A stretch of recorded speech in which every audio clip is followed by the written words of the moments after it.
Et dans ce contexte, une question, Lucie, les hôpitaux tiendront-ils le coup ? Et oui, puisque cet été encore, les hôpitaux sont en surchauffe, notamment dans les zones touristiques. Déjà fragilisés par le manque de personnel soignant, certains services sont contraints de fermer temporairement leurs portes ou de transférer des patients dans d'autres hôpitaux. Mais cet épisode de forte chaleur peut-il mettre encore plus sous tension les services d'urgence ?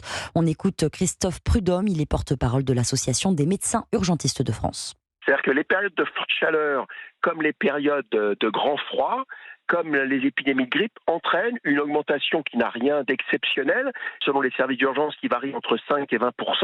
Sauf qu'aujourd'hui, en étant en permanence à flux tendu, même en dessous des moyens pour fonctionner normalement lors des périodes d'activité normale, dès qu'on a une augmentation d'activité, et or on a ces augmentations d'activité lors des périodes de forte chaleur, eh bien le système s'effondre, ne tient plus. Voilà, parce qu'en permanence, on est sous tension, on est obligé de jongler avec les lits, on est obligé de faire attendre les patients dans les ambulances parce qu'il n'y a même plus de brancard pour les accueillir dans les services d'urgence. Voilà, c'est cette augmentation d'activité qui est aujourd'hui insoutenable pour des services d'urgence qui sont déjà en tension en permanence.